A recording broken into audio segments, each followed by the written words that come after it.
to the Musicians Talk Show with Dallas Dwight and Matt Tolley.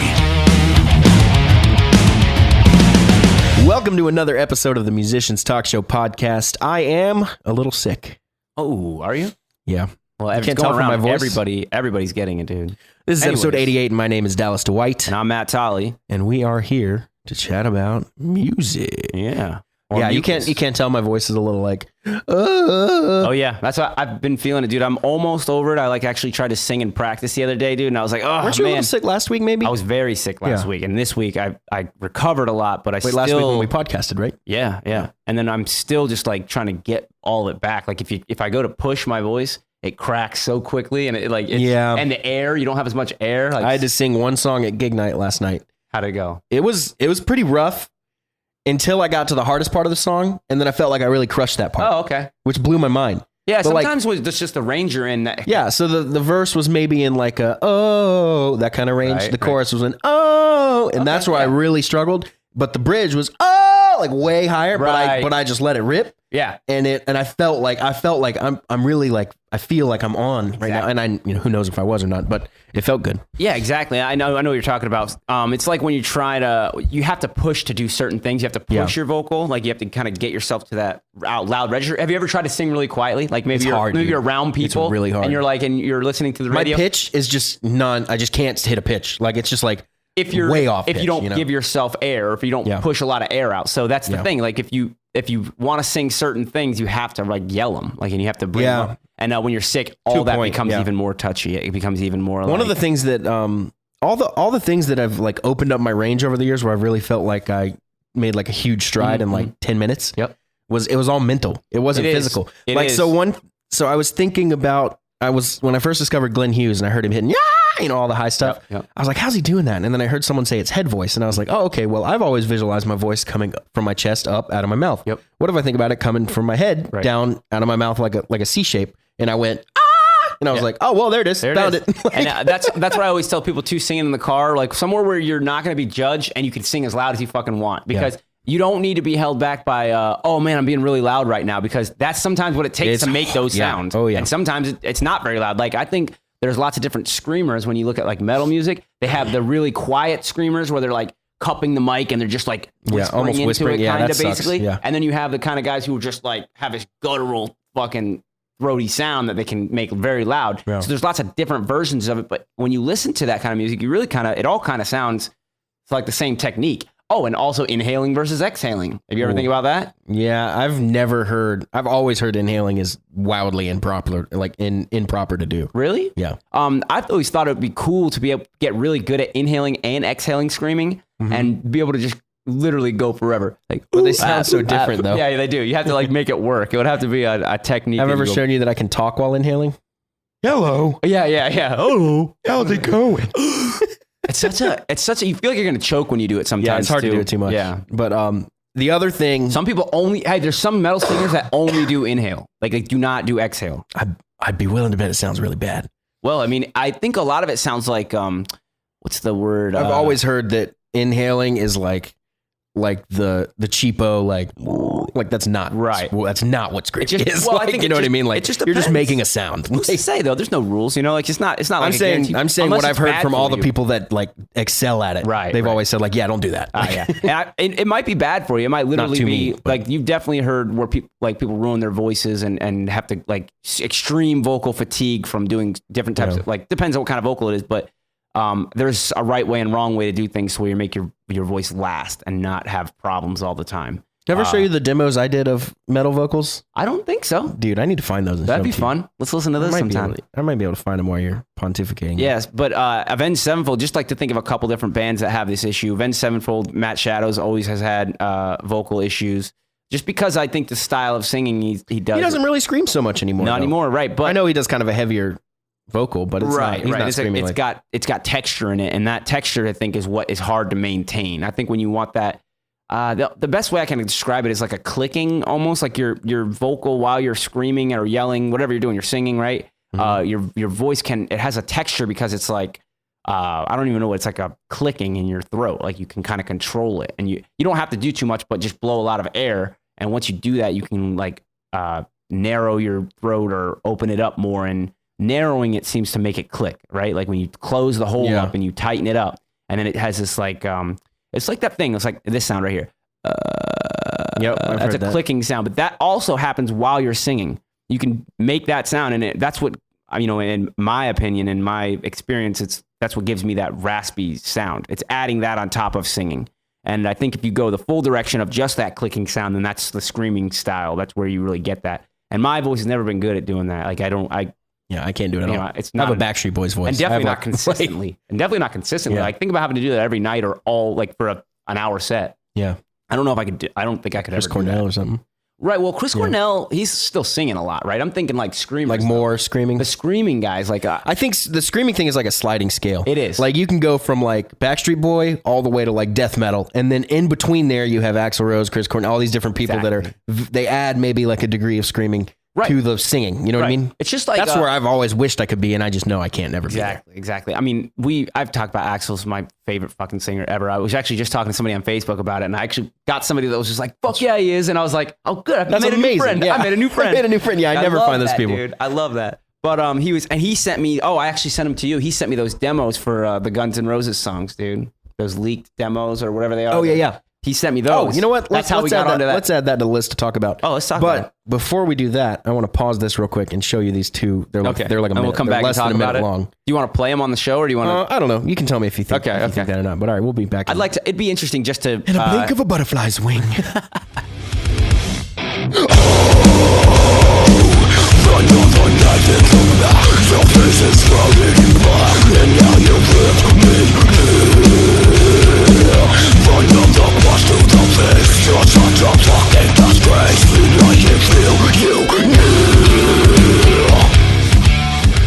Damn, dude, that's actually really good. You could totally be a fucking metal singer, dude. Well, so what I heard from so many different people talking about this, because I've never really tried other than those two things. By the way, those are like, one was 2014 and the other one was like 2016. They're several years apart. Okay.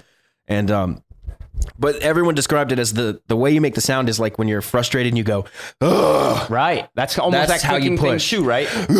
That's almost like letting your throat click too, right? It's like letting that phlegm almost like flop around. And if you do it that way and you learn how to do it properly, supposedly, and we've definitely seen proof with this with all all the Whitechapel people and all those other guys. Right. Phil Bozeman, couldn't remember his name. Yeah. But like they do it for an hour and a half every night, and then they do it again the next night, night, and then they're still fine. I wonder if it's a thing. It's you no build. different than singing a lot. Exactly. You know? I wonder if you build not a tolerance, but a what's it called when you're definitely work muscles. Like you definitely exactly. You're building get, a like, muscle, the musculature. exactly, and you can do it longer if you get better at it. Now it's probably important not to go too hard too fast because you'll run into like issues where you can't do anything for a while because all right, so like after you sang those parts and you're not doing this all the time, how did you feel? How did your throat feel? I seem to remember after the second one I was a little fatigued. Right. I didn't like lose my voice or anything. Right. After the first one I remember like, oh, I'm totally fine. I must have done that. I must have done that right. Right. Because I was fine. I could sing, I could talk, I had no issues at all. Granted, I wasn't doing it for like a really long time. I did do a lot of takes. Right. But yeah. So that's cool though, man. I'm impressed, man. I think with practice you could probably build it and like hold it for a long time and have stamina. I know you don't like have the interest to do it so much, but it is interesting that I think it'd be really funny though to be the only two types of vocalizing that I could do would be like the pretty Backstreet Boy sound, Prince, and then the death metal sound. Prince and death metal. Nothing in between. Totally. Nah, you can sing. I know you can sing. I've gotten much better over the years, but I've just come to terms with the fact that I'm not going to have the Chris Cornell voice that I wish I could have. I'm going to have the sweet like Justin Bieber. You want to know something that somebody said? It was Adam Levine. I'm not saying I'm as good as those guys. Adam by the way. Levine. No. Adam Levine on The Voice said one time, and he goes, "It doesn't matter what voice you have, you're gonna want what you don't have." Yeah. So don't you just want Chris Cornell because you can't make that sound. Exactly. If you can make the metal sound that's not that impressive to you, you're like, well, I could do that too, Or if you can sing the high parts, you're like, I can do that too.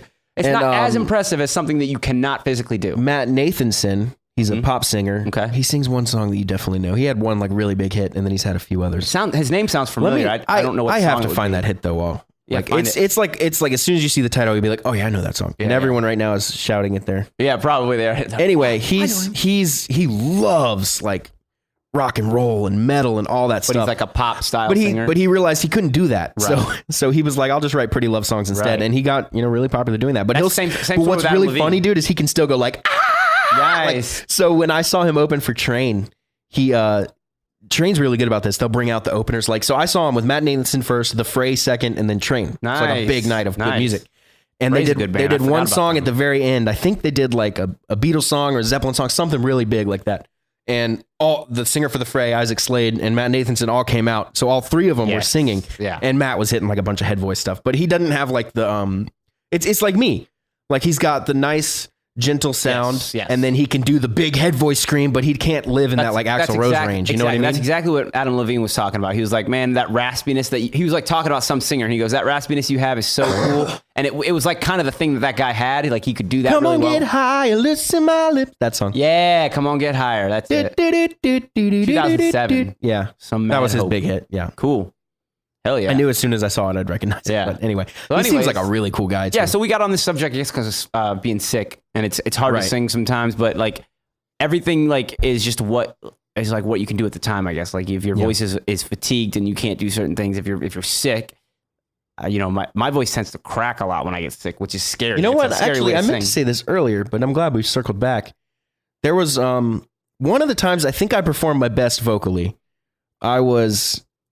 And I've never had to sing like a whole set, but I was sick to the point that I had almost completely lost my voice. Ooh. I couldn't talk. Yeah. Like if I talked, you were like, "You're singing tonight, dude." Yeah. Like, and I was just panicking. I was like, nothing's gonna come out. What do you want me to do? And I remember I didn't have a choice, but for me, the like stage adrenaline, is insane. Yes. Like I don't know if it's like this for everyone, but I can be like dying.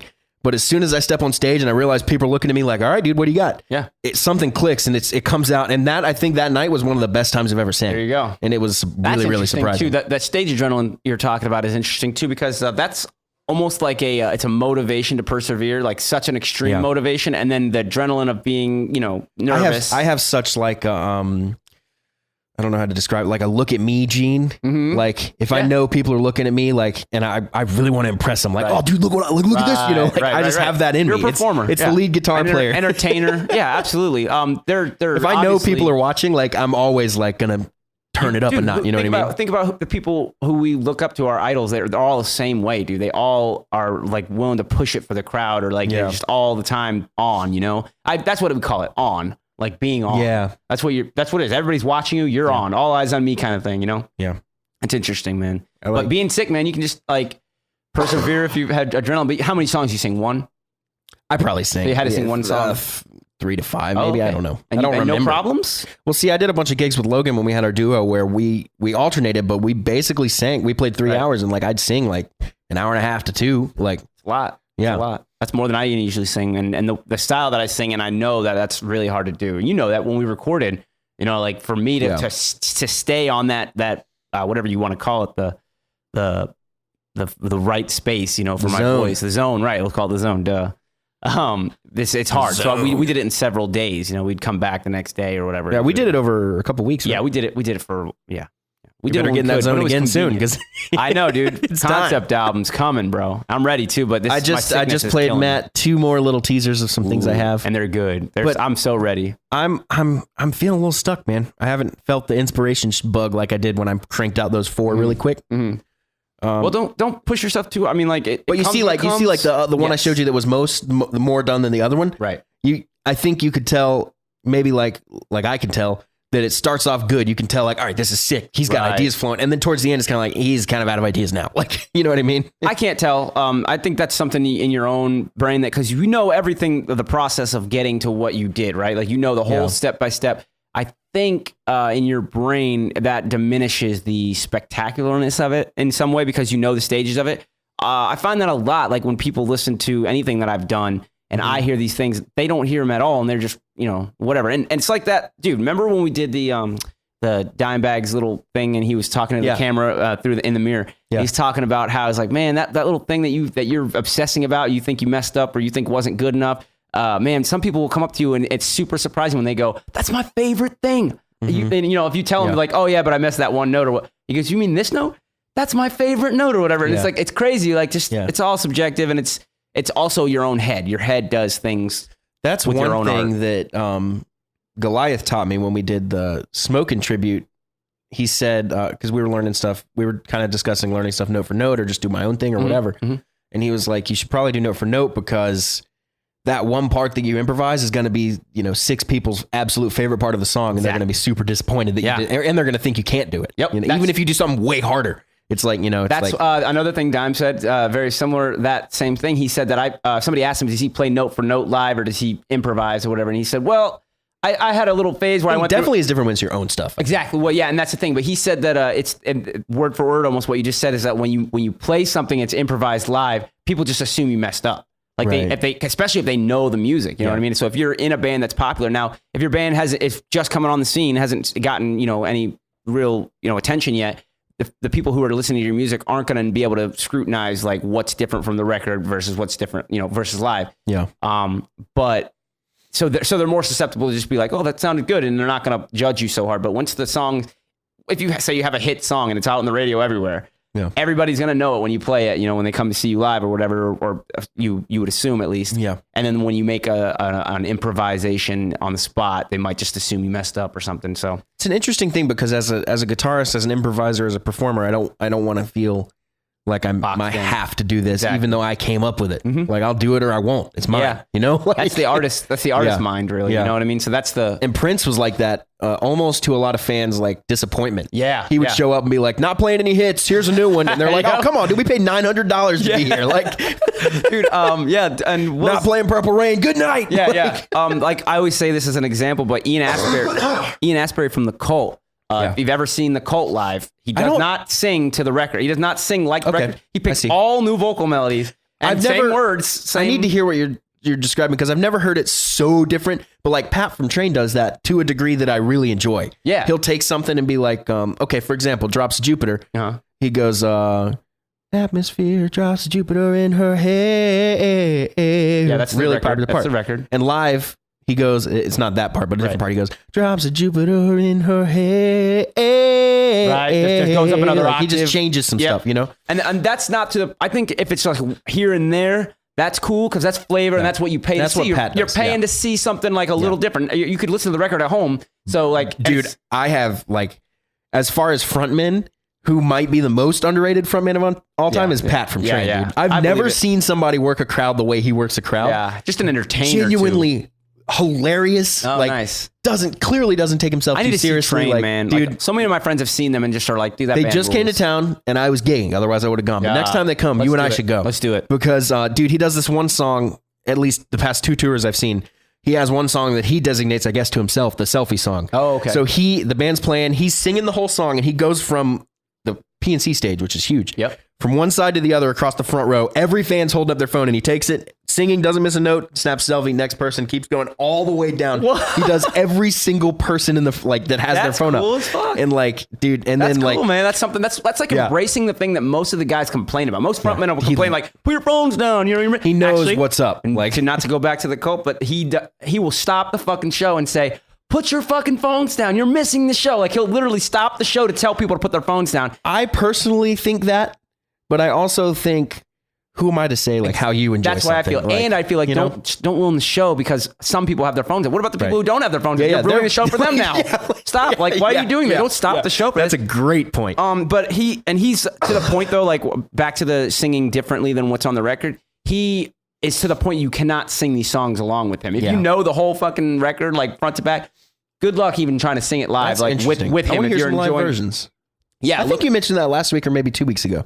Yeah, or maybe just to me. I don't remember. He's the most common example I can think of because he was like, it was off-putting to me a little bit. Like I actually didn't enjoy it as much, but I just love that band, so it was awesome to see the show. Anyways, but that's awesome. I've never seen him. But when you're we should see Train though. Yeah, definitely. There was one other thing he did that I thought.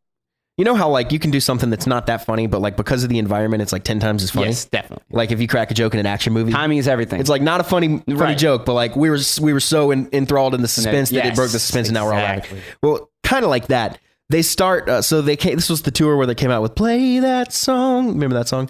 The one that makes me go all night long. Yeah. So, they finish the song, blackout, and then you just hear Pat play that song, and you're like, okay, they're gonna play the new song.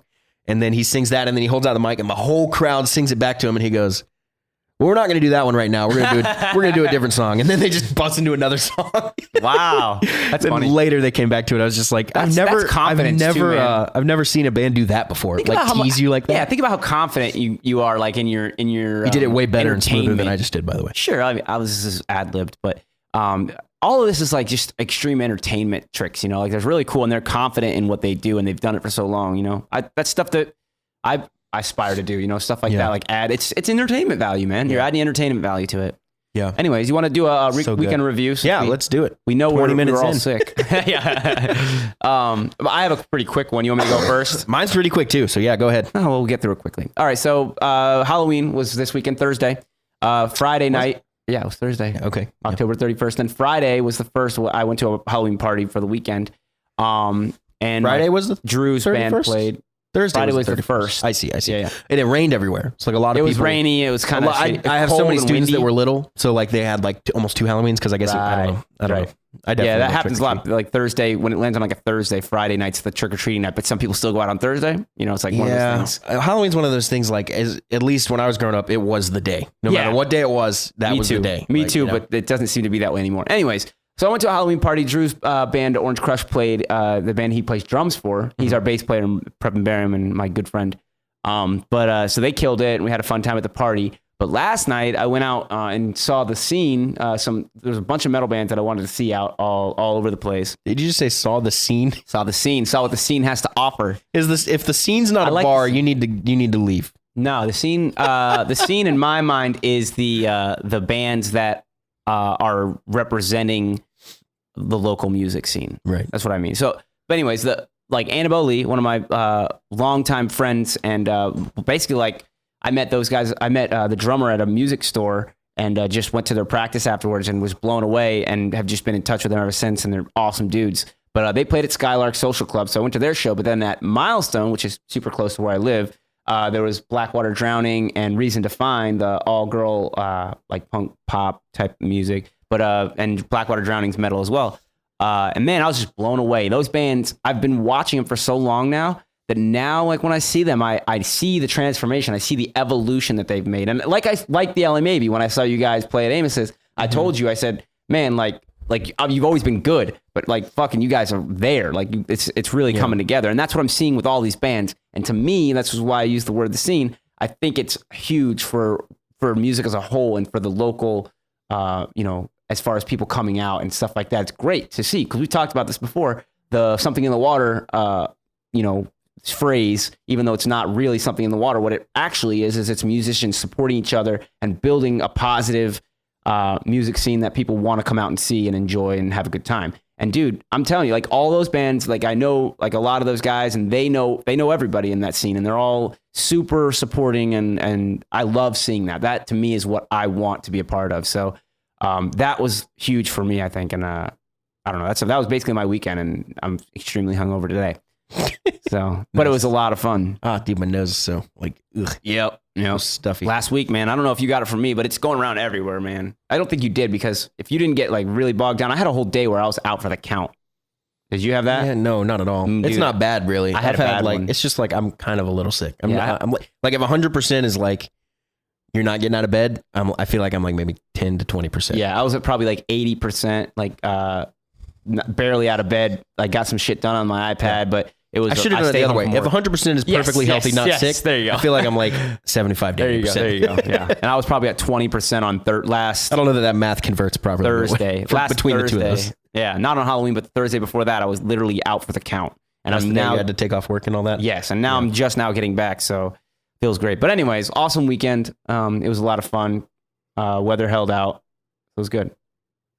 Today and I think yesterday were the first truly cold days. Yeah, I know. It's chilling down. Today when I was up early for the church gig, it was like 35, 34. I've been going into work early. And I stepped outside and I was like, this is nice. Yeah. Like I was just in my shirt. I was wearing this, my short sleeve shirt and my pants. You make me sick, dude. I fucking hate that. No, I'm from Florida. So for me, like I'm not a cold person. I don't like the cold. I much prefer cold to like blistering hot. I'd rather be hot. Really? All day long. I just don't want to sweat. That's the thing. Yeah. And I sweat when it's like 70. Yeah. So like. Yeah, it doesn't bother me. I like sweat. Okay. I do. I do. That bothers me. It bothers me that you like that. It bothers me that you want to go outside and freeze your ass off, man. I don't want to go outside and freeze my ass off, but if I had to pick between being burning up or freezing cold. No, most people are that way. Actually, they choose cold over hot. I'm weird. I think because at least if you're cold, you're dry, you know, and like feel like somewhat clean. But if you're like cold and you put like a jacket on and you like feel all stuffy, you can get sweaty too. Yeah, that happens to me all the time. Especially if you go inside after being outside. You know, like whatever. That happens to me all the time. So, yeah, for sure. Anyways, how was your weekend, buddy? It was good. Not much to report. We had what was Friday? Friday I had totally off and I did nothing. It was awesome. Cool. Saturday we had. It was super busy, dude. So I got up. I taught a makeup lesson early in the morning. I have to cough, I think. Nope, we're good. Okay, he's good. And after that, I went over to Heist Brewery over in Noda. Yeah, gig night. North Davidson. First night of gig night. Because now it's a 2-night special. Yeah. So Saturday night's kind of for the more advanced students and Sunday's night for the younger up and comings. Younger and or more beginner, I think. Right. Or maybe just people that can't make it. Because there's definitely some people that are like definitely good that are playing Sunday night. But anyway. So got to Heist at 11 a.m., helped set up, had to come back to Rock Hill, set up the church thing, and then go back there for the actual performance part. So it was fun, man. I was on stage like most of the night. Yeah, so let's talk about, though, because you mentioned, we haven't really talked about it, but you said the LMAB played, which is super cool. We played 3 songs. We were asked to play 3 songs. But I like that. So. No, like what's wrong with that? Like almost open mic style. It is technically kind of an open mic, but it's lesson night, gig night, right? We were kind of the like finale, I guess is what was described. Well, that's cool, though, man. Like, but 3 of us teach there. Yeah, so what I'm saying, it's like proof of that the instructors know what they're doing. Yeah. And that's what I think is cool. And obviously you guys rock. So I'm sure people were very impressed. Like Daryl's students and my students like all love the band. Right. Like one of my students, She's Reckless is his alarm in the morning. Like that's awesome. And I had 4 different people walk up and be like, "Are you going to play She's Reckless, right?" Right. Like so. So what songs did you play? We opened with She's Reckless. You have 4 songs. Correct? We have 4. We just played 3. Okay. We just left off Mistress. Okay. But we opened with She's Reckless, then we played Sweet, and then we played Peace of Mind. Hell yeah, dude. Close it with Peace of Mind is always a good way to go. That's hell yeah, dude. That's awesome. I realized all 3 of those songs end like hard. Right. There's a boom. You know, they it's have kind of like a hard their ending. go down, moment too. It's not like just like it ends on the end of the riff or anything. It has a. They all kind of end relatively suddenly. They end quick. They don't fade out or anything. Yeah. Right. That's cool. Nothing wrong with that. And then the fun continues here in a minute. Yeah, you guys are going back to Heist to finish up the next. Yeah, you know what? I'm gonna have to leave here in a minute. Oh shit! Not super soon, but let me see. It starts almost halfway at 4. Yeah, you got time. It's only 2:45. It's 30-ish minutes away. Yeah. Cool, man. Well, that's always a fun night. I've helped you out with those in the past, and man, they are a really good time. I always love seeing kids get into music, man, because it reminds me. Did you say you were going to try to come to this next one? I'm going to try to come tonight. Yeah, that'd be fun. I can. I mean, just if you want to, just come to hang out. Yeah, because I can't sing. I told you. No, I wouldn't ask you to because I don't have any students going, so I don't know. Yeah, good. Someone else might, but I'm not going to ask you. We've talked about it before, and I just don't want it to be. Dude, yeah, I do want to tell you this. I had 2 or 3 different people be like, I told them, yeah, my singer's Goliath is singing, Paradise City. And they're like, oh, nice. Is that the guy that sang Thunderstruck? I was like, no. that was my buddy Matt. And they were like, Matt was awesome. Oh man, everyone was like, Matt was so good. And Yanni was like, man, he went to give me a fist bump and he had a ring on every finger. That's funny. That's really cool, man. I'm glad because I felt like everybody nervous loved about you. that. Remember I said before we did that song, I was like, yeah, I'm not gonna go for the full Brian Johnson range. But I'm just gonna like sing it in my own. I thought it was. Dude, I told this joke to everyone. Immediately, I came into it. I was like, "Whoa, that was real harder than I expected." Yeah. And then I had to do the whole song, like full fucking bore, dude. I was like, "Oh man, this is so tough." I told everyone like Matt was like preparing for it. I feel like I'm not in your head. Yeah. And I feel like he went and hit the first note. Was like, "That's way higher than I thought it was." That's exactly what went through my brain, dude. And then I told him I was like, "I know Matt," and as soon as he started. He realized he made a mistake. Yeah, it did, dude. But you can't bail. No, I was going to bail. You're in it for the whole song. You can tell when somebody takes blow my voice out, but I'm going to sing this damn and I only song. had to sing. I only had to sing like 2 songs, and that was the second one, I think. So I was already like, well, fuck it. I'll do it. And it was fun, man. I'm glad that people enjoyed it because I didn't know if I could do it or not, man. I was a little worried when I started. Thanks for doing that, by the way. That was not this gig night, but the one before. It was fun, man. The kid on the drums and the guitar player, they did awesome. And you guys talking, they're brothers. Yeah. Yep. And then so last night they played Walk This Way in Paradise City. Oh, cool. So Paradise City, dude, I love their style. Fun, they got cool style. Awesome. Yeah. I don't even have to like push them into that. Yeah. That's perfect. Like one of my students played Bark at the Moon, but it was because I like, hey, let's try this song. Right. But you're the right teacher for them, though. That's if what they're interested in is what you specialize in. That's perfect. It works pretty well. Exactly. Exactly. You couldn't have a better teacher. So funny. We've been for the past 2 or 3 months, been practicing Paradise City.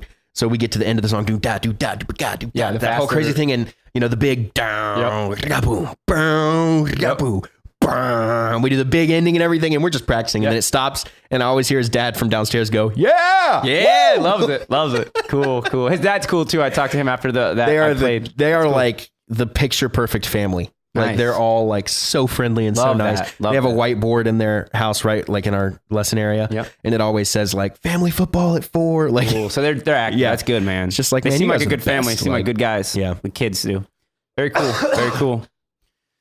So that was the weekend. And then, and you got more coming. Maybe you'll, maybe we'll I'll come hang out, man. It's not far away from where I live. So is it really not that far? Heist is right in Noda. So it's like 10 minutes away from where I live. Okay. I'll drag Drew out too. I'm pretty much going right after this. Cool. Yeah. It's 4 to 7.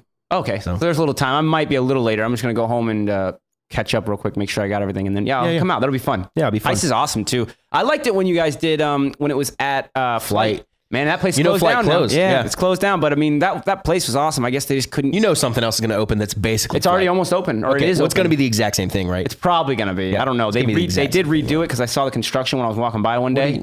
We should go in there and check it out. Yeah, check it out sometime. Big deal. Send me pictures. Just send me pictures. As I was midway through that sentence, I was like, I'm never doing that. Yeah, that's unless I have a reason to go there, I'm never going. Yeah. There's an arcade right next door. That's actually why I was walking by at that one. Is it a barcade? It is a barcade. Gross. But they have cool like pinball machines. I have a Metallica pinball machine and a Walking Dead pinball machine. See, you like pinball, but I think pinball's stupid. They don't have two. It's not like a whole pinball machine thing, but they have But you like pinball though. I do. Yeah, I think pinball's kind of dumb. Why? It just feels basic to me. It is. Yeah, I know, but I don't like nothing wrong with that. That's cool. I like. It's not Grand Theft Auto. That's what I'm trying to say. Real pinball versus virtual pinball. Have you experienced both? No. Okay, virtual pinball used to be on like Windows. I feel like that'd be pretty fun. You used to buy it, and it was crazy because you could do anything. Weird stuff. You could just like fucking the ball could disappear and then pop up somewhere else. It doesn't matter. So it's just craziness, right? Yeah. Whereas real pinball though, the tactileness of it, like when you got your hands on this thing, and you feel like first of all the speakers are rumbling because of the music playing, and the flippers, you're like pop, pop, pop, pop, pop, pop. It's like really hard. Grandparents had an old school pinball machine up in there. Yes. Their like playroom. That's what I'm talking about, man. That's the cool way to do it, man. Didn't like it. So Metallica not too long ago came out with limited releases. They actually made pinball machines, and they're like $3,000. You know who does love pinball machines? Who? Slash. Yeah, that makes sense. He's got like a lot. Makes a lot of sense. Yeah. But they made like a cheap version that's like more for like the home, kind of smaller unit. Maybe I don't know, it's different. But then they made a commercial version too.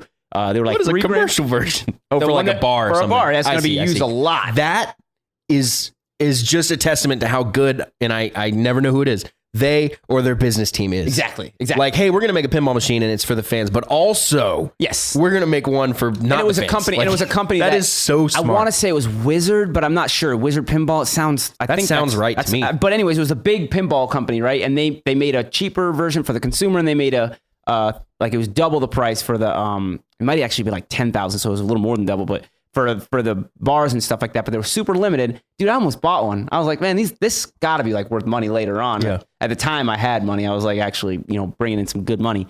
But that's cool, man. I would want to do that. Like, that's my goal. If my band deserves a pinball machine, I did it right. Well, you can just make your own. Like, damn, Dallas. You don't need to deserve one. I don't know if I can do it. That seems like an undertaking, but that's cool. No, not make it yourself, but like have one made. Oh, have one made for sure. And one. Or just buy theirs, scratch the logos off, slap yours on it. Put my music in the background. Done. Plug in your iPod. I don't know. That's a cheating way. Yeah, you could. I want to deserve it. That would be so funny. Like jerry rig your own. Pay 10 grand for like a limited edition one that you immediately deface. No, not gonna happen. Anyways. So weekend review's interesting this week because it's like not quite done. It's not quite done. It's in the middle of the weekend. So well, I mean, it is. We always do it this time, but I mean, like you have more to go. We still have things. Usually, I'm done at this point, but not today. Yeah, I'm gonna go practice a lot today. That's my plan. After I go to Heist, probably I'll come home and just play a bunch of guitar for B Sharp. B Sharp's coming up, man. 3 weeks out. Amos is. Yeah, how you feeling? Give us an update. Feeling good, man. I want to have the band on. It's really hard to schedule. I meant to say, I might have texted you this on the Instagram. What? How dumb am I? Message me. The Instagram. But you did a video of the Santeria Soul. I thought that sounded killer. Oh, thanks, man. Thanks. Yeah, it was fun. That was one of the songs we were going to do. Now we're not doing it. Start doing those kind of videos. Yeah, I know. I used to do them from time to time, but I just it's have work, no man. consistency. It's work, man, and it's not work like that I hate doing, but it's work that I have to find time to do. You know what I mean? Yeah. I have to find time to learn a little clip or something. It's not like a lot of time, but it is. The one I did, it was the day of the Guns N' Roses show. I was so excited I couldn't sleep. So I got up at like 6 a.m. And took a video of me doing this. I learned and recorded the solo from Estranged. Yep. I remember. Might be my favorite Slash solo. The one that goes. Specifically, I remember that. You know why? Because when we went and saw the show, because we were both there, we weren't like with each other. This was pre-podcast though. Pre-podcast. We were friends kind of. But I thought you were talking. You did an Estranged one recently when we went and saw Guns, and you went with Bruce. Right. You did Estranged right before that. Right. So, that was 2017 though, dude. That was August 11th. You recorded it back then? That was the day of the show. August 11th, 2017. Oh, well, we were doing a podcast, weren't we? We started February 2018. So we were friends, but we were not. And we were probably discussing the podcast. Oh. And we were probably hanging out doing maybe some pre-LA maybe stuff. Okay. Maybe it was, I'm confused on the timing, but I remember specifically when I went and saw, when we went to the show, I was like, oh shit, they're playing Estranged. I'm going to get this clip of this solo. Because I was standing right in front of fucking Slash. I was like, I'm going to get this solo just for Dallas. And I sent it to you like even maybe before the show was over. I sent it to you immediately. And because you posted that solo. Dude, I am dumb. I just searched myself. I could just go to my profile. Hey, I don't need to search myself. Search Dallas Dwight. Yeah. Hey, that's what I do like though about my name. Tell me what the date was. I can already tell you. It's August 11th, 2017. Was it? That's the one you posted? Which for me, since I post so infrequently, I only have to scroll like once to get that. Yeah, your personal page, you don't really post on so much. It's not more. Exactly true, but but I remember specifically like standing there and I was like, I'm gonna get this solo for Dallas. Oh, there it is, right there. I think. No, it's because I'm seeing musicians talk show stuff. Oh, okay. It's one of these here. Oh, okay. So it's just before we started, really. This is Peace of Mind stuff. That it? Nope, that's still it. Here it is. It's gonna be one of these. Yeah. That one, this one. What guitar are you using? Oh, it's the gold top. Such a sexy solo, dude. I was talking to a guy at work recently about that the solo. underrated, Every note is perfect. Yeah, and the underratedness of some of the Guns N' Roses songs. Like, why is "Welcome to the Jungle" and "Paradise City" and because "Welcome to the Jungle" is perfect, and "Sweet Child of Mine" is also perfect. So listen, Paradise City is perfect. Exactly right. So those are perfect, but.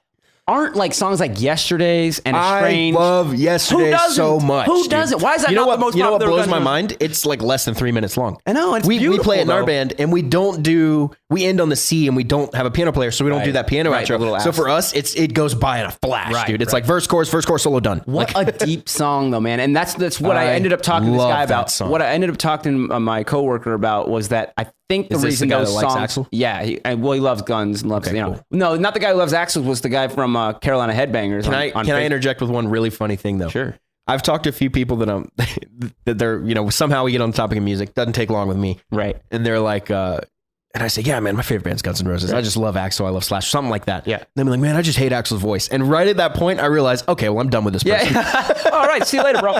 Yeah, no, I know. I never say anything, but I realized okay, well, our friendship is going to stop at a certain point, and it's just not going to. We're not going to be able to. Be now. Yeah. No, it's so funny but all right, so just before I lose my thought, I know what you're talking about. I'm totally relatable on that. But the thing we ended up deciding, I think, is that those songs are too deep for the mass public. Whereas "Sweet Child of Mine," pretty obvious. He's talking about somebody he loves, a girl he loves, and you can relate Estranged is a favorite of fans. Is it? I've heard a lot of big fans of the band. That's their favorite song. But why is it not probably mine? Why is it not a song that's like on the radio? There's no swearing. It's too long. Yeah, same thing. November Rain. Though.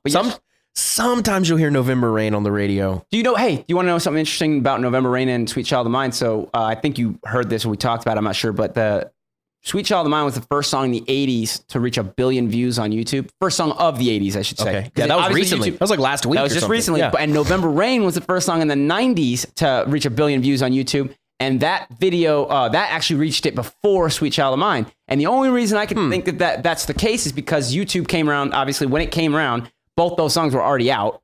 So both those songs were uploaded to YouTube at the same exact time. November Rain's more relevant. It's the more like new song. Whereas Sweet Child of Mine's been played out on MTV like crazy. So is November Rain. I'm not, So my point being though is that it's interesting that the 90s song made it to 1 billion views before the 80s song, but they both started at the exact same time whenever YouTube. Isn't it weird that those were 4 years apart?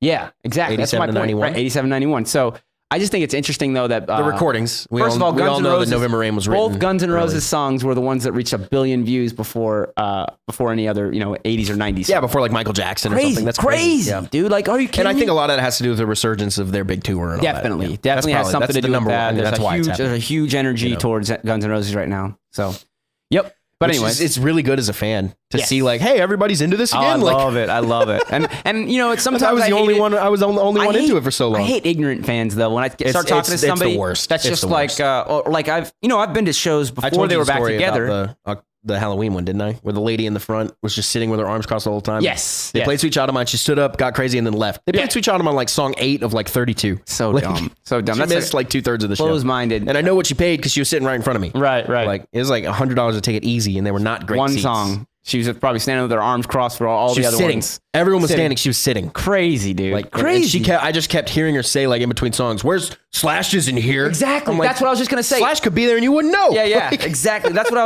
was gonna say too. I've seen them before they reunited, and it's so interesting. Like when you listen, you're just like, you know, before the show, you're like waiting for it all to start up. You're listening to kind of hearing little things, conversations going on, and you're just like that energy is always electric. and you're just like, you know, yeah, it is. But here's the thing that kind of always is like, I always give somebody like a side look, like what the? Then Yeah. they go, oh man, I hope Slash is here. Like when I idiot. can't wait to see Slash. I'm like, well, they've been broke up for a long time, Yeah, so like almost 20 years. you know, so I kind of know your fandom level right now. You know, I immediately know where you're at. It's like, oh, we're totally different persons. Like, Exactly. I see now. And it's not like I'm talking with them and engaging, but I just hear stuff like that and it kind of irks me. But it's not, you know, I don't. All of those things I think you can learn lessons from as a musician, though. Yes. Like what does matter? Exactly. And what doesn't? Exactly. Like the things we think about Or not what the fan, nobody's the thinking casual about. fan Like, thinks about. Exactly. nobody's thinking about like, is he going to play the harmonic minor? Yep. Like, Yep. And that's all about just being in it too much. What's it called? Yeah. Being too It's- close to it's it. hard Too to do, close man. to it, man. You're so close to the music that you make that you don't ever, it's really hard to get to that point where you can see it from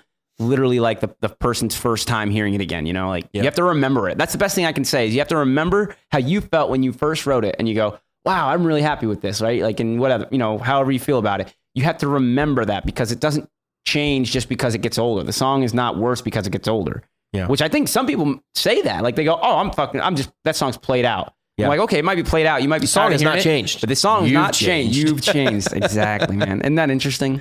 yeah. That's always been an interesting You've thought of mine. changed, bro. You changed. Your tastes have changed. New things have come out that have opened your eyes to things. You've listened And to then new bands. that's your did you say a opinion. new lens? Because that's what I was about to say. New bands. I said new bands that you said find. new but bands. New lens, I was going to yes. say a new thing comes out and changes the lens in which you Exactly. see the old things. Exactly. It changes perspective. Yeah.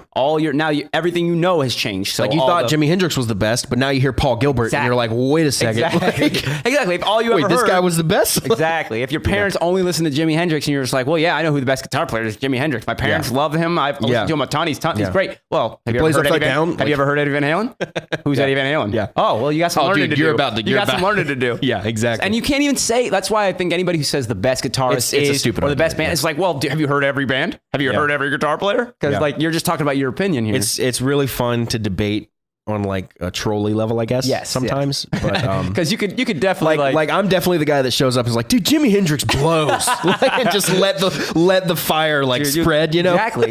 Because you can't. Here's the thing: you can't Whether say, or not that's what I think is irrelevant. Exactly, It's just right. fun to do. But just an instigator. but the actual like, if you get like real with it, the like arguing who's the best is the problem. I heard the. What does that mean? I heard the funniest headline one time. It was a couple breaks up over they couldn't decide who's the better, or they couldn't agree upon who's the better guitar player, Slash or Eddie Van Halen. Really? And I don't know if it's real. I really don't remember. Wait, is this like a Hard Times like fake It funny was so headline? long or? ago. I can't remember where I heard it, but I feel like it had was to a have been. whole story though. I remember like being like But they they were write at a stories on hotel. that They got stuff. arrested at a hotel because they Oh. but it still could have been It could have been like, a story. yeah. I'm not sure, but it was just so funny to me to think that Yeah. I could see that happening because Yeah. people are so weird. Like and the in their Onion, own, like they'll yes. write like full stories for their stuff. Right. I don't think anyone That's really what I'm reads saying. them that much. Satire but- is hard sometimes to decipher. Like it can really look like, and usually there's a couple clues. Like there's some weird fact, and you're like, or that it's usually like sounds- way too funny, and you're just like, this was written by a comedian. Exactly. Like This is written, right? Yeah. This is not happened. This was created. Yeah. Yep. So, anyways, but it's funny how people get into those battles. You know, that's all. Yeah, well, we're on this topic, so Yes, I want to let's bring do it up. This week I read Steven Adler's book. Yes, Before I talk about Steven Adler's the original drummer for Guns N' Roses. Yep. That's why it's relevant. and he's not in the band right now. Reunited. Hasn't If been you don't know. since like 90, I think. Right. He had a drug problem, and the band kind of. I want to talk about Let's talk this. about it. You read the book, so Before I say this though, okay. I read it through Prime Reading. Have you heard of this? No, what is it, Amazon? Yeah, dude. Is it awesome? You have Prime. Yeah. I have Prime. Yeah. Everybody has Prime. You can just get it for free. and it's like a library.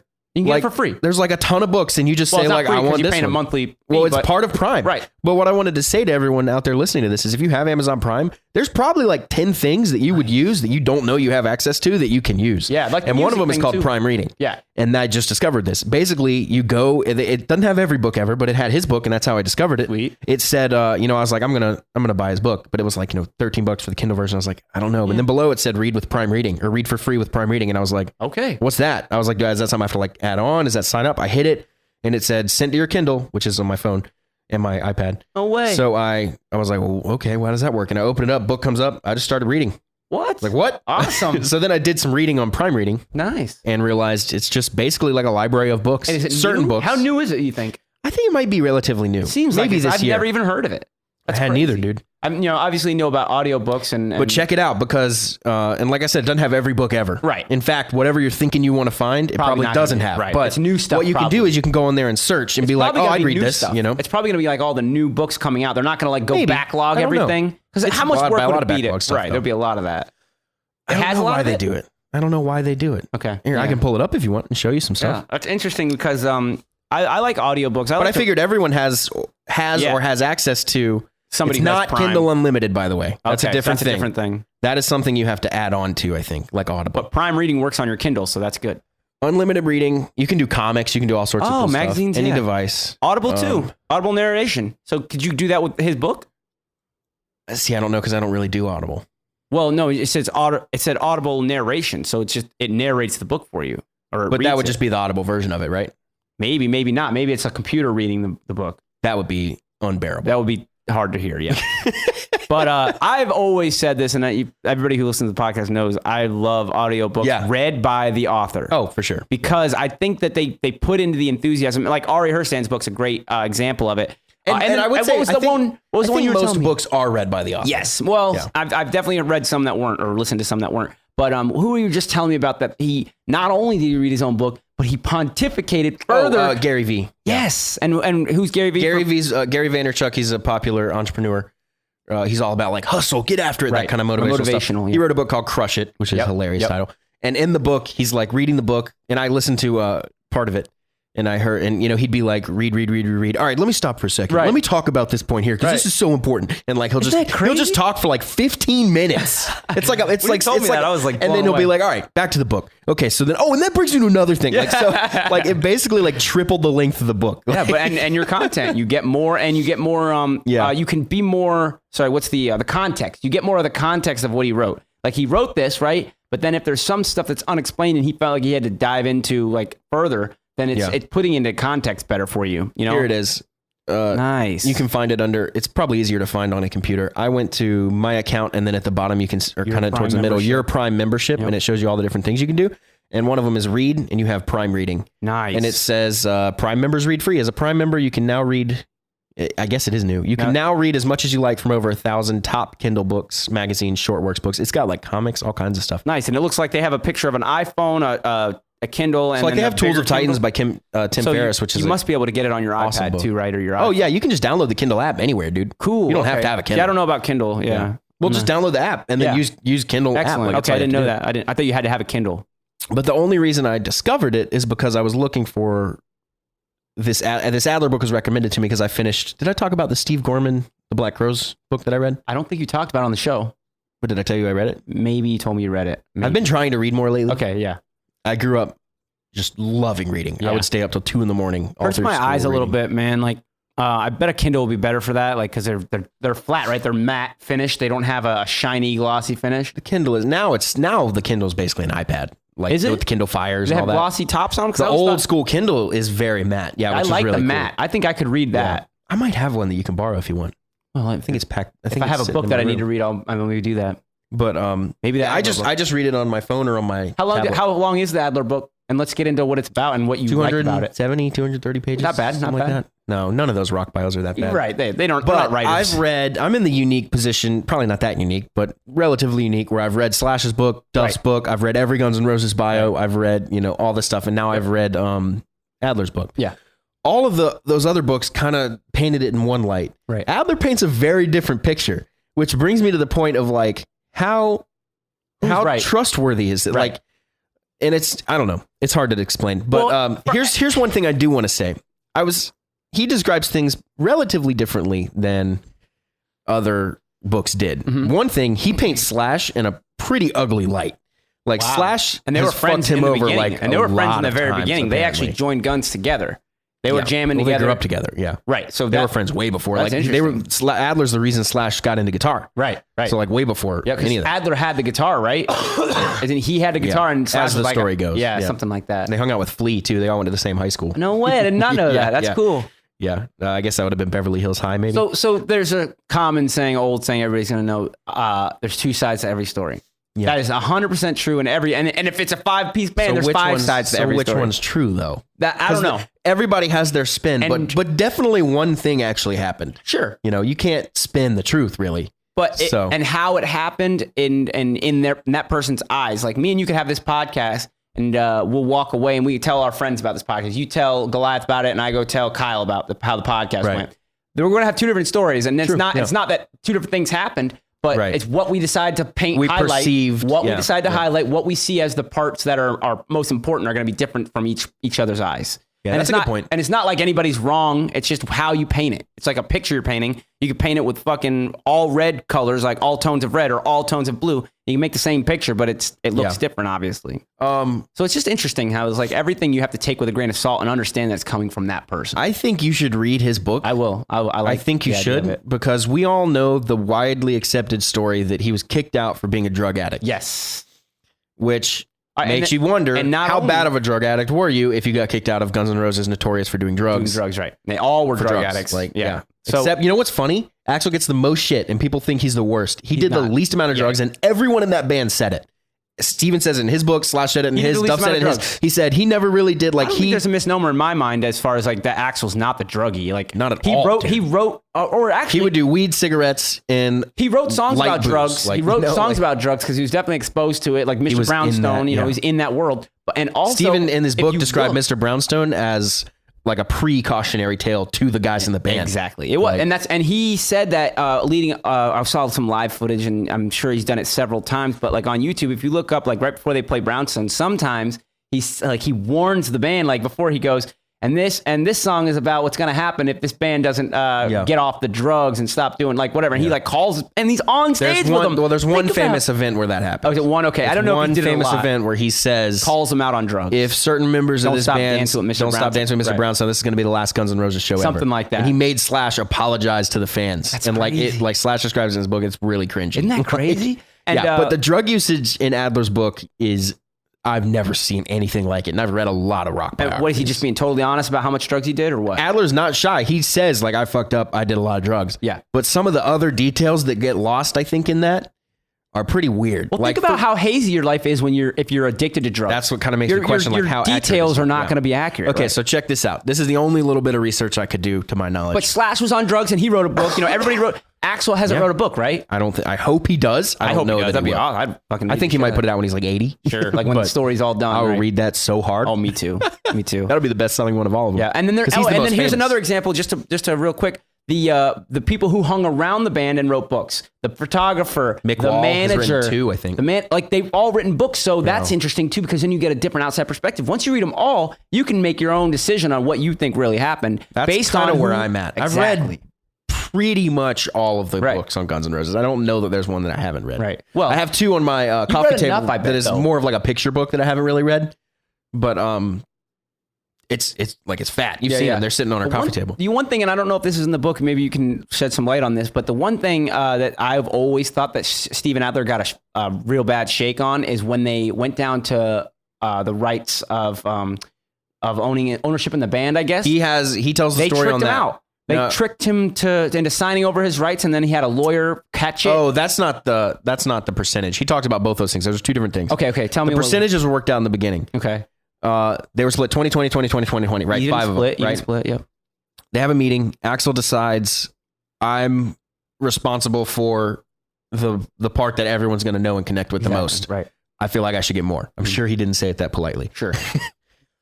Steven describes this meeting. I don't remember the other guys describing this meeting in as much detail as Steven does, But Steven describes this meeting as everybody falls quiet. Everybody at that point had realized the best way to deal with Axel was just look at the floor and let it work itself out and not worry about it. Like, it's going to work itself out. If I get involved, it's going to be way worse. Right. So Steven had not quite come to that realization yet. Okay. So he, whatever happened, and Steven finally decides, fine, take 5 of mine. And thinking the other guys are going to be like, yeah, take 5 of mine too. The other guys don't say shit. They just sit there looking at their feet. And now it's Axel 25, 20, 15 for Steven. Oh my God. And then Axel was like, all right, cool. And like, that's how that went down. So apparently, according to this book. Yeah, that seems really, oh my God, that seems really cut through. Adler himself didn't say he got fucked, although maybe Axel coming in and doing that was not the right move. Right. He said he volunteered that up. Okay. So fully expecting the other guys to jump on board too, and no one did. The part that I was thinking about getting fucked in, and I guess You're it wasn't about the percentages. $2,000 thing. When he was already out of the band. Yeah, this is the $2,000 thing. And he came back. Here's what happened. Yeah. He was tripping real bad on drugs. Yep. Real bad. Right. And not tripping, I guess. Strung Strung out. out. Yeah. Yeah. Tripping's different. Yeah, that's a different thing. He the manager called him. The manager, by the way, Doug Goldstein, well, the road manager at the time, who eventually became the real manager. Steven says throughout the book, he felt like he was his only like friend in the band because he kept getting fucked by everyone else in the band. Nobody would talk to him. Wow. Like they just like, they wouldn't look at him. And I have a story to tell in a second about the 1990 performance at Farm Aid, which was his last performance, that I think will blow your mind. Right. And I'm going to have to read this book. You're going to have to read this book. You've already got my interest piqued. You need to hear it from him, not me. Yeah, exactly. But I'll do my best. Maybe we'll sell him a few books because I'm rooting for him, man. He seems like a really nice guy. Yeah, I know. And every video you see, he's grinning ear to ear. Like crazy, I honestly feel pretty bad for him. Me too, man. And dude, I've seen some stuff where he's played. Obviously he's done like the Steven Adler's Guns and Adler's other, Appetite. Yeah. He's just so happy to do it, man. It's just like, man, he got fucked out of that. Grinning. Yeah, and he's got fucked out of the biggest band in the world. He says in the book, I was always the happiest, the most willing to engage with fans, the most willing to appreciate the fans. What do they say about nice guys finishing last? And he said there's hundreds of gigabytes of videos of proof of that. Right. Go watch any video of me playing and you will see immediately this was my thing. Yeah. He loved it. And everyone else in the band didn't give a shit like Steven did. Right. And I think that made him vulnerable. You know what I mean? And put him out there as far as like he puts his feelings on the line because he cares so much, where everybody else is holding their cards, and they're. So back to this $2,000 thing. The manager calls him and says, Stevie, I need you to get down here and sign some papers. And Stevie, and this is right around the time he knows some shit's up. Yeah. Because nobody's talked to him. Like a lot of decisions are being made that he doesn't even know are being made.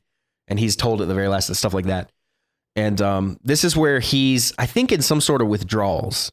And they said, and he was describing himself as being extremely sick. Yes. Like that's probably really, really, really sick. Like almost to the point of just being delusional. Like, feverish, that kind of stuff. Yep. And he said, the manager was like, dude, I don't care if you're sick. You got to get down here and sign these papers. So he goes down there. He thinks he's signing something. The number was $2,000. He thinks he's signing something that says, honestly, I don't remember. Something about like it was a misleading document. It was a misleading document. He thought he was signing one thing. What he was really signing is he's out of Guns N' Roses. He owns no more streaming or no publishing, nothing. His 15%'s gone. He gives that up, and the band gives him $2,000. Oh, he sold his rights to the band. He sold everything for $2,000. Now later he sued him and won. Yes. All his rights back plus like $2 million, which was nice. Was it his mom or was it his lawyer that found his mom? Figured it was his mom, right? His mom went to bat for him hard. Yes, dude. I love that story. And I had the details all hazy because it's been a while since I read that. And he said and I've never heard anything about the lawsuit or anything, but he said he went up on the stand for himself, of course, and he said he felt like the jury really liked him. He was very nice, open, and he said Axl and Slash and some other guys went up on the stand. And he said they were egotistical dicks, and no one fucking liked them. In court, it's all about the jury. He said that really showed a lot. It showed a lot, and it does. I mean, that's the thing is court. Like it's all about the jury, and the judge obviously. This book really paints Slash in a different light that I've never really thought about or realized before. Do you want to know? Man, I don't even want to say this actually because I have some kind of insider information, but I feel like I shouldn't divulge this information. Now I feel like you should. This is the Musicians Talk Show exclusive. If it's no good, then we're gonna cut this out. But okay, so when I was in Vegas, here we go. Yeah, drop a marker. All right, so wait, no, hold on. Actually, drop it. Marker. Okay. So while I was in Vegas seeing the Guns N' Roses residency before they got back together, this is where you met the sister, Axl's sister, and I talked to her. And she immediately, like when we started talking about the breakup, because we kind of tiptoed into it because we didn't want to hurt any feelings. Yeah. We tiptoed into it, and you're just like, like Slash is one of my favorite guitarists ever, so I had to bring it up. I had to bring something like that along those lines. And she said, she kind of looked at me, rolled her eyes, and she goes, well, everybody thinks he's such a nice guy, but he's actually an asshole. You know what I think that is? I think it's because he doesn't talk. If you don't say anything, they don't have a cool dude that plays guitar. Yeah, people are like, he's awesome. Yeah, what are they going to pin against you? Yeah. He didn't say anything. He didn't say he's not getting political. Very quiet. Yes, and he plays with his guitar. He talks with his guitar. But and I also thought, like, immediately I thought, well, there's obviously a side being played here. She's Axl's sister. That's true. So I mean, there's a perspective issue there, like as far as where it's coming from. But now I'm hearing things that. It's hard from multiple places, and who cares? It's like hard. He is who he is. Absolutely, he's still my favorite guitar player. Even if he's an asshole, he's still my favorite guitar player. I'm still a huge. But fan. I mean, how do you determine if someone's an asshole? Do they have to be an asshole every day, or they have to be an asshole to you? I've definitely done things where I've probably been an asshole. Like I don't. Everyone. I won't ever call anybody an asshole until they're an asshole to me. That's my thing. If somebody tells me somebody's an asshole, I take that with a grain of salt and I go, wow, this person must have fucked him over. I would say you have to be an asshole like multiple times. Exactly. You know what I mean? To be considered an asshole. Yeah, because everybody does like a dick move. You know what I mean? People consider Axl an asshole, and I don't know, man. I think that dude was under a lot of pressure all the time. Mental problems. Well, and he had a hard life, dude. He had a really hard life. He has manic depressive problems. And we talked about that a little bit too with his sister, and she was just explaining. Axl definitely gets. I think he's the most scrutinized. Yeah, for sure. That's not fair. It's not fair because he's the front man, and maybe he does deserve that extra money. But it should have been an even bad things. It should have been an even like input when they made Axl like if he deserved to be paid more, they should have all evenly chipped in or figured something out. Like that's what Adler was thinking. Yeah, but now that sucks that they fucked. Here's him the over thing like that just blew me away.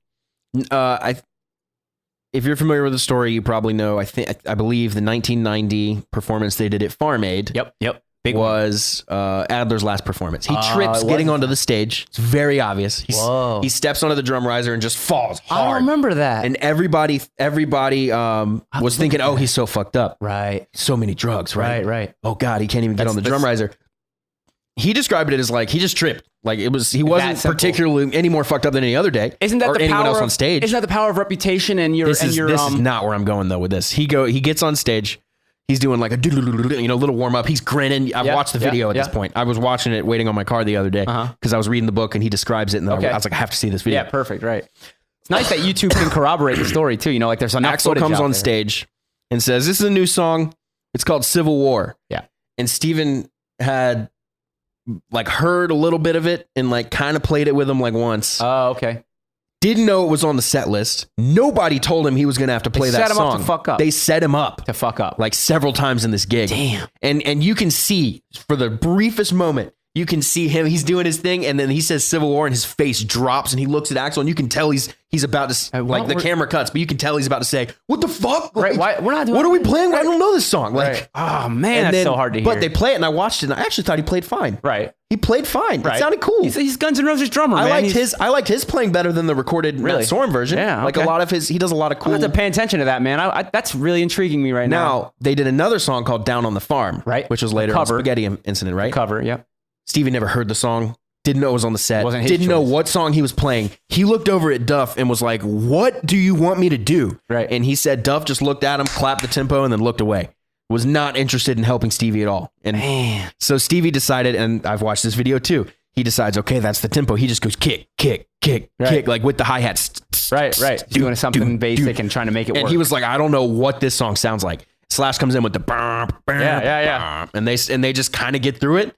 But like, you could tell, like you can see him. Now, granted, the video is like low quality and grainy. It's hard to really see. I wish I could see better. And they don't cut to him a lot, but like you can tell he's like, I'm going to make the best of this, but I'm really getting fucked. They fucked him, like, yeah. And he said that he really felt like they wanted him out and were setting him up to look like an ass. That's it. I mean, it seems they were setting him up to look like, oh, he's doing so many drugs he can't play anymore. Exactly. The other thing. So that way, when if the fans retaliate and say, oh, why'd you kick Steven out? Like, oh shit, the band's broke up now. Yeah. Well, they have a reason. They go, oh, he can't even play, and now he has that reputation attached to him. The other thing they cite is the recording session for Civil War, where he supposedly couldn't play through and they had to splice all the parts. Right.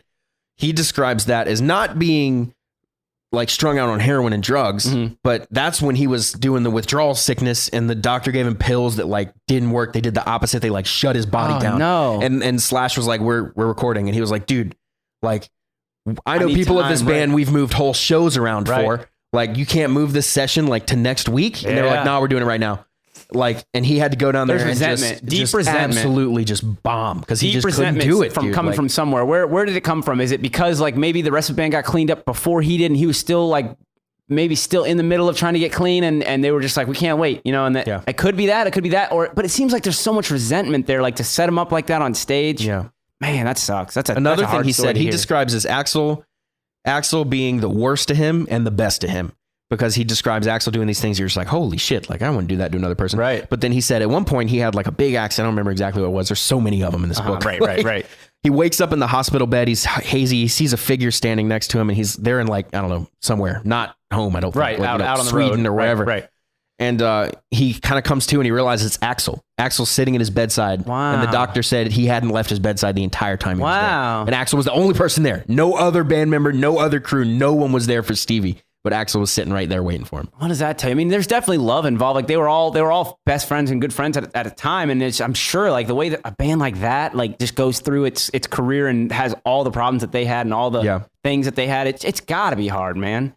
To be thrown in this. Cannot recommend this book enough. I'm gonna read it. I'm definitely gonna read it. I'm glad. If you can read some of the other ones to get some alternate accounts, particularly Slash, maybe Duff's. Yes, and then maybe a bio or two. I've read some of Slash's book. I forget how. Slash's book is very good. Yeah, it's good. I've read it 3 or 4 times. They have the German version of it on Spotify. For some reason, only version of it available on Spotify is German audiobook. You can actually listen to it in German. I don't know why that's the only one that's free.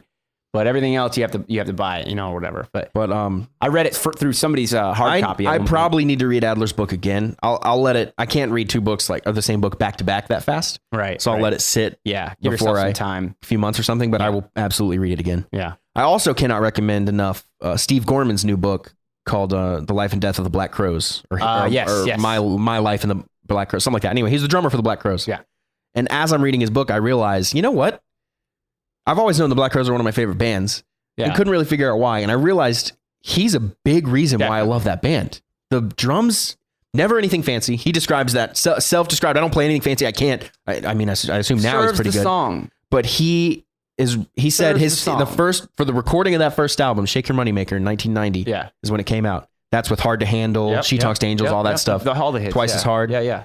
That was his first time in a studio ever. Wow. That album. Wow. And he said he had been playing drums for like 6 months or a year. What? Yeah. That's it? And he said he was so nervous going into the studio with the band. And he was just like, dude, and he told the engineer, he like took the engineer aside and was like, look, dude, I'm not a good drummer. Like, I don't know what I'm doing. Please help me. Crazy. And he was like, dude, just go in there and do what you do.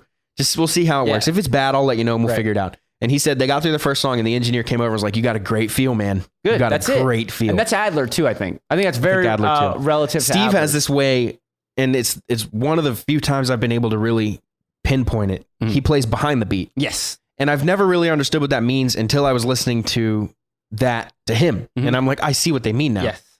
If you have a click track and a click track's perfect, his snare is maybe just a little behind. It's almost like he's following the guitar players or following the rest of the band. Kind of waiting on it. It's not like he's driving it. Or there's a drummer that's the power of the, like, I don't know, maybe Matt Sorum might be a good example of.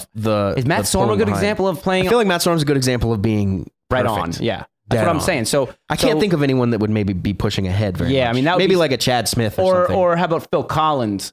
I don't know his drumming enough. Well, really. he's just the writer and the you know what I mean, like of his band and all of it. Yeah. So he's a drummer. So I think that he would probably tend to, and you know how like, well, they're Phil following Collins, Steve no matter what, right? As the drummer, but he is a little behind it. And I need to talk to a drummer that really knows drums like that. Yeah. Because I don't understand that very much. Yeah, it's a good point. I remember reading up on playing ahead of the beat and behind the beat. I tried to be a drummer for a little while. Really good session drummers can do any at any time. Exactly. They know what the song needs and they'll do that. So I found this video on YouTube where this guy was describing it, and he had a really cool way of doing it. It was a picture or it was a visual way of showing it. That's probably what I need. Something like that. And it made so much sense to me because he was like, there are several ways you can play to a click. Like there's a click, right? That's dead nuts. And if you had a computer, and you wanted to program drums, you could put it right on, no problem, right? Yeah. But there's a different feel when you play just behind the beat and just play. And here's what he did. I know what he did. He played the beat, and then with the metronome, and he switched it quickly. And he was like, now I'm playing on the beat. And he was really good, so he was able to like really show you the difference. Okay. And it was like, that's what I need. Look it up on YouTube, dude. I wish I remember. It was so long. Like the video I saw, it was so long. Would you know ago. it if you saw the? I would. He's in his bedroom, and he's just a really good drummer. And he says, he was just talking about playing on the beat, or playing to a metronome or something like. Let's see if you can. Yeah, hang on. This guy. This guy probably does. Right there in front of the beat feel, of course. Yeah, try that. That's probably a good one. There's probably several several watch it of them. now, but yeah, we'll watch it later. But that's really interesting concept, man. It kind of reminds me of, you taught me this a lot. I had a feel for pushes and pulls in songs. Mm-hmm. I knew that kind of thing, what it felt like, but I didn't understand the concept of it until when we started playing together for LA Maybe stuff. And you really kind of explained that to me in a way that I was like, that's the theory of it, right? Yeah, those kind of pushes are a little different because instead of hitting the beat on 1, 2, 3, 4, 1, right, you hit it on 1, 2, on the 3, and or something. 4, and you hit it right before. Exactly. So that made a lot of sense to me, and it kind of brought back that thought actually of that video where the guy's talking about like how you play to a metronome. And I always was confused early on, I remember, about playing to a metronome. Like, oh, am I supposed to like every note hits when that click happens? And I was like, that doesn't make sense. Then we'll only be playing quarter notes, right? And then I started to realize, oh, that's just to keep the time. And when I land on that, when that click, that's how I know I'm on time. It's not like every note has to be on a click. And it's just a misnomer, I guess, in my own head. Yeah. You know what I mean? It's like, like, do I have to have 16th notes if I'm playing a fast part? No, you don't. You play quarter notes, and the metronome plays quarter, and you play 16ths underneath it. Yeah, and I didn't understand that early, exactly. Yeah. And I didn't understand that at all. But now I really have a grasp on that, and it helps you in writing a lot because you can make things sound way more interesting if you're not just doing everything. We need to get, as musicians, good at rhythm. Yes. Yeah. Rhythm is everything because you can have. How did I describe this? You can have notes. Mm-hmm.